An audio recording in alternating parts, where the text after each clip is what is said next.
తరుముకొస్తోన్న మోంతా తుఫాన్ రేపు రాత్రి కాకినాడలో తీరం దాటే అవకాశం. ఏపీలో 7 జిల్లాలకు రెడ్ అలర్ట్. తుఫాను ప్రభావంపై చంద్రబాబు రివ్యూ. అలర్ట్ గా ఉండాలని కలెక్టర్లకు ఆదేశం. విశాఖలో ఇవాళ రేపు స్కూళ్లకు సెలవు.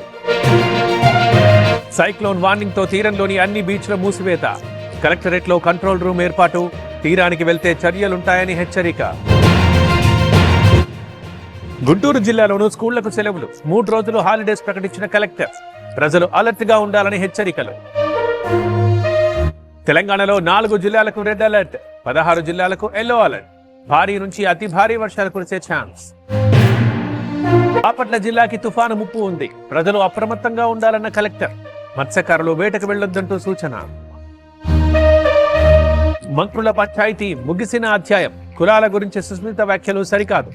ఎవరైనా ఆచితూచి మాట్లాడాలన్న మహేష్ గౌడ్.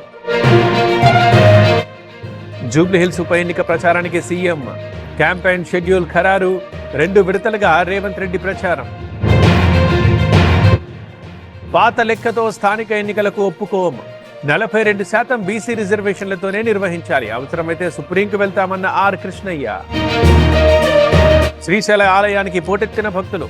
కార్తీక మాసం తొలి సోమవారం కావడంతో సందడి. దీపాలు వెలిగించి పూజలు చేస్తున్న మహిళలు.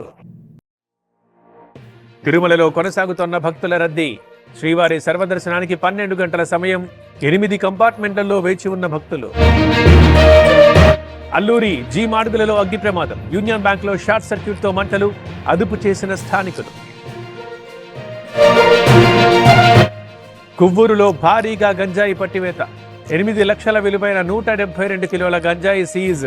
3 అరెస్ట్ చేసిన పోలీసులు. తెలుగు రాష్ట్రాల్లో ముమ్మరంగా ఆర్టీఏ తనిఖీలు. ఈ ఏడాది తెలంగాణలో 8,848 బస్సులపై కేసులు. వివిధ రూపాల్లో 17 కోట్ల ఫైన్ వసూలు. కల్తీ మద్యం కేసులో జనార్దన్ కి ముగిసిన కస్టడీ. జోగి రమేష్ తో సంబంధాలపై సిట్ ఆరా. మరో 2 అరెస్ట్. కరూర్ బాధితులకు ఇవాళ విజయ్ పరామర్శ.